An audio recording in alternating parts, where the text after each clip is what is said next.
ఇంట్లో ఉన్న బంగారాన్ని విడిపించి ఆ రోజు ఆన్లైన్ రేటుకే మేము కొంటాం. Sharma gold company. Suman TV ప్రేక్షకులకి నమస్తే. మరి ఈ రోజు కొత్త సంవత్సరంలోకి ఎంటర్ అవుతున్నాం. అంతా బానే జరుగుతుందా లేదా? ఒకవేళ ఏదైనా కొంచెం కింద మీద ఉంటే ఏ పూజ చేసుకుంటే బాగుంటది? ఏ దేవుడిని కొలుసుకుంటే బాగుంటది? ఈ విషయాలు మనం తెలుసుకునేవే. మరి కొత్త సంవత్సరం వస్తుందంటే ప్రతి ఒక్కరికి ఏ విధంగా ఉందో చెప్పాల్సిన బాధ్యత మా పైన కూడా ఉంటది కదా! మీరందరూ చూస్తూ ఉంటారు, ఎదురు చూస్తూ ఉంటారు కాబట్టి ఈరోజు మీ అందరికీ ఎంతో పరిచయమైన వ్యక్తి. ఆయన్నే జ్యోతిషరత్న, వాస్తు విద్వాన్ డాక్టర్ బమ్మిడిపాటి రవికృష్ణ శర్మ గారు. గురుగారు నమస్తే. నమస్కారం. మరి 2025వ సంవత్సరం సింహరాశి వారికి ఏ విధంగా ఉంది అనేది డీటెయిల్‌గా తెలుసుకుందాం. గురుగారే చెప్తారు. గురుగారు. సింహరాశి సంబంధించి సింహరాశికి అధిపతి రవి. అష్టమ శని సంచారం ప్రారంభమవుతుంది మనకి 29 మార్చి నుంచి, అంటే ఏప్రిల్ 1వ తారీఖు నుంచి అనుకోండి. అష్టమ శని సంచారం ప్రారంభమవుతుంది. కొంచెము సింహరాశి అన్ని రంగాల వారికి కూడా కష్టంతో కూడినటువంటి పురోగతి మనకు కనపడుతుంది. అంటే ప్రతి విషయంలో కూడా కష్టపడితే కానీ మంచి ఫలితం రావడానికి అవకాశం తక్కువ.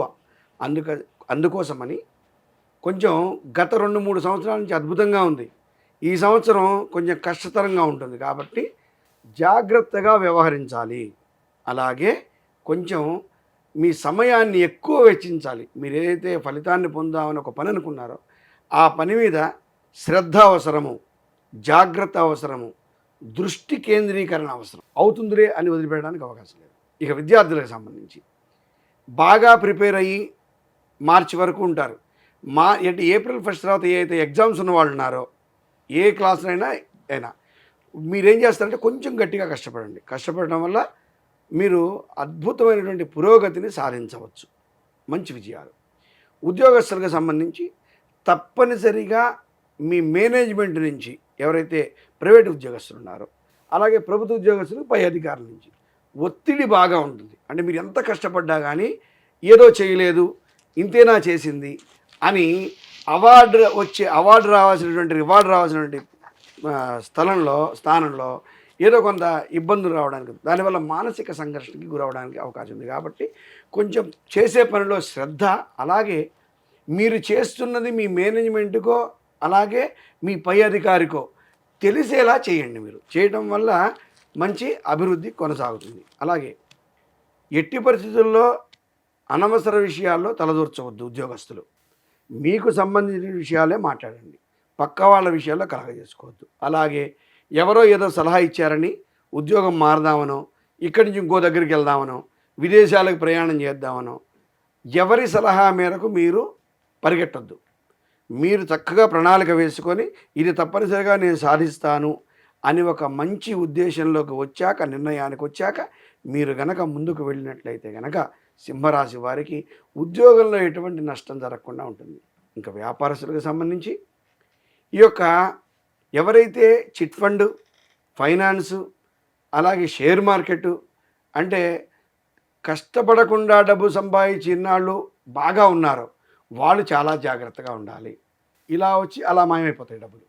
కాబట్టి ధన నష్టం ఎక్కువగా కనపడుతుంది. కాబట్టి కొంచెం ఈజీ మనీకి పరిగెట్టే లోకం ఏదైతే ఉందో ఆ లోకం అంతా కొంచెం కళ్ళు తెరవండి, జాగ్రత్తగా ఉండండి, ధన నష్టం కాకుండా చూసుకోండి. అలాగే ఏది కొన్నా సరే, గృహం కానివ్వండి, స్థలాలు కానివ్వండి, వస్తువులు కానివ్వండి, 1-2 సార్లు ఆలోచించుకొని వాటినంతా పరిశీలించుకున్నాక జాగ్రత్తగా కొనకపోతే కనుక విభేదాలకి లోనవడానికి అవకాశం ఉంది. ధనం పోయే దరిద్రం పట్టే అన్న సామెతలాగా ధనము పోతుంది, తద్వారా విభేదాలు వస్తాయి. అయితే ఎప్పటి నుంచో కోర్టు ఇబ్బందులు, తగాదాలు ఎదుర్కొన్న వాళ్ళకి మాత్రం తప్పనిసరిగా 100% కోర్టు సంబంధించినటువంటి ఈ యొక్క తగాదాలకు సంబంధించినటువంటి వ్యాజ్యాలకు సంబంధించినటువంటి వాళ్ళంతా కూడా బయటపడిపోవడానికి కూడా అవకాశం ఉంది.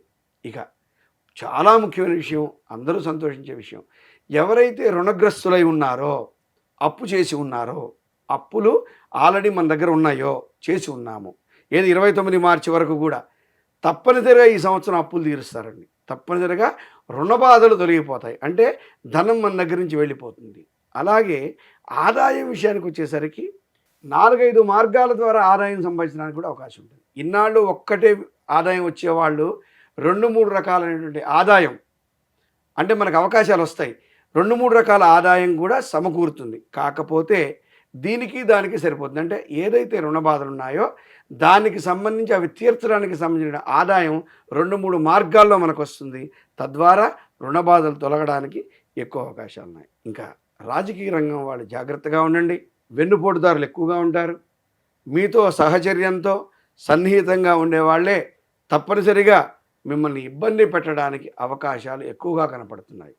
అలాగే సినిమా రంగం వాళ్ళు కానివ్వండి, కళారంగం వాళ్ళు కానివ్వండి, ఏకఛత్రాధిపత్యంగా పరిపాలించే వాళ్ళు కూడా కొంచెం జాగ్రత్తగా ఉండటం వల్ల ఎటువంటి ఇబ్బందులు రాకుండా ఉండడానికి అవకాశాలు ఉన్నాయి.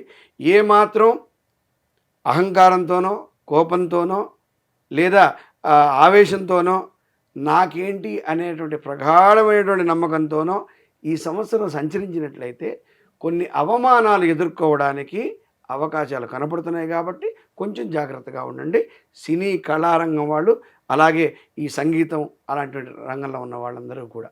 ఇంకా స్త్రీలకు సంబంధించి ఈ యొక్క సింహరాశి సంబంధించి భర్తతో కావలసినటువంటి సౌఖ్యాన్ని పొందుతారు.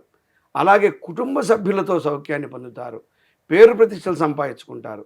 ముఖ్యంగా ఎవరైతే వ్యాపార రంగంలో ఉన్నటువంటి స్త్రీలు ఉన్నారో, ఒకవేళ లేని స్త్రీలు ఉన్నారో, ఈ సంవత్సరం కనుక మే నుంచి కొత్త వ్యాపారానికి సంబంధించిన నిర్ణయాన్ని కనుక తీసుకున్నట్లయితే అత్యంత శుభ పరిణామాలు పొందవచ్చు.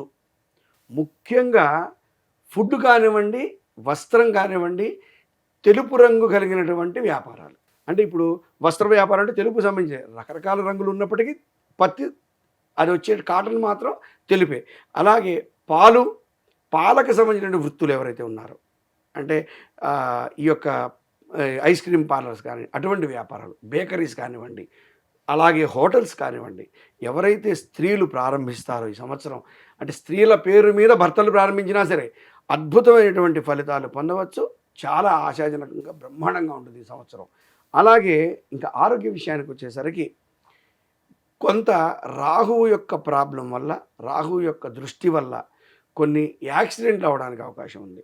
ప్రయాణం విషయంలో శ్రద్ధ, అర్ధరాత్రి ప్రయాణాలు చేయవద్దు. కార్లు కానీ బస్సుల్లో కానీ ప్రయాణం చేసినప్పుడు జాగ్రత్తగా వెళ్ళండి. అవసరం ఉంటేనే, ముఖ్యమైన పని ఉంటేనే ప్రయాణాలు పెట్టుకోండి. అనవసరంగా యాత్రలు చేయటం, విహారయాత్రలు చేయటం ఇటువంటివి మానుకోండి. అలాగే మీ ఇంట్లో కుటుంబ సభ్యులకు సంబంధించి, పిల్లలకు సంబంధించి ఎప్పటి నుంచో ఉద్యోగం రాకపోతేనో, విదేశీ యోగం పొందలేకపోతేనో, వివాహం కాకపోతేనో, సంతానం కలగకపోతే ఎన్నో ప్రాబ్లమ్స్ ఉంటాయి పిల్లలకి. అటువంటి పెద్దవాళ్ళు ఎవరైతే సింహరాశి వాళ్ళు ఉన్నారో మీ పిల్లల అభివృద్ధిని కళ్ళారా చూస్తారండి ఈ సంవత్సరం. అన్ని రంగాల్లో ఉన్నటువంటి మీ పిల్లల యొక్క భవిష్యత్తు చాలా బాగుంటుంది ఈ సంవత్సరం. కాబట్టి మంచి ప్రణాళికతో, మంచి సలహాతో మీ పిల్లల్ని కూడా ఒక సరైన మార్గంలోకి ప్రవేశపెట్టడానికి ప్రయత్నం చేయండి. అయితే ఓవరాల్గా చాలా బాగుండి కొన్ని రంగాల్లో బాలేనప్పటికీ ఈ యొక్క సింహరాశి సంబంధించినటువంటి వాళ్ళు ఎవరైతే ఉన్నారో సూర్యారాధన బాగా చేయాలి. అలాగే ఈశ్వరారాధన కూడా చేయాలి. ఇక్కడ అష్టమశని సంచారం కాబట్టి ఈశ్వరారాధనతో శనేశ్వరుని యొక్క బాధ నుంచి ఉపశమనం పొందవచ్చు. సూర్యారాధనతో శక్తి పొందవచ్చు. ఆదిత్య హృదయం పారాయణ చేయండి, సూర్యాష్టకం పారాయణ చేయండి, సూర్య కవచం పారాయణ చేయొచ్చు. అలాగే సూర్య దేవాలయాలు సందర్శనం చేయొచ్చు, సూర్య నమస్కారాలు చేయొచ్చు. తద్వారా శారీరక మానసిక రుగ్మతల నుంచి బయటపడటమే కాకుండా అభ్యున్నతిని పొందవచ్చు. శుభం భూయాత్. అద్భుతంగా చెప్పారు గురువుగారు. సో సింహరాశి వారికి కూడా ఇందాక గురువుగారితో మాట్లాడినప్పుడు వృషభ రాశి గురించి ఏదైతే చెప్పారో అదే కొంచెం జాగ్రత్త. ఓకే, బయటికి వెళ్ళేటప్పుడు మీ సొంత డ్రైవింగ్లో మీకు ఎందుకు రాత్రి ప్రయాణాలు కూడా వద్దన్నారు కాబట్టి అది కూడా అవాయిడ్ చేయండి. చాలా హ్యాపీగా సంతోషంగా ఉండొచ్చు. ఒకవేళ ఇంకా పర్సనల్గా మీ జాతకం గురించి తెలుసుకోవాలనుకున్నా, ఇంకేమైనా పరిహారాల గురించి మాట్లాడాలనుకున్నా కూడా కింద కనిపిస్తున్న నంబర్లకు ఫోన్ చేస్తే గురువుగారు అపాయింట్మెంట్ తీసుకొని అక్కడికి వెళ్ళి కలిసి అప్పుడు మీరు జాతకం గురించి ఇంకా డీటెయిల్గా తెలుసుకోవచ్చు. చూస్తూనే ఉండండి సుమన్ టీవీ.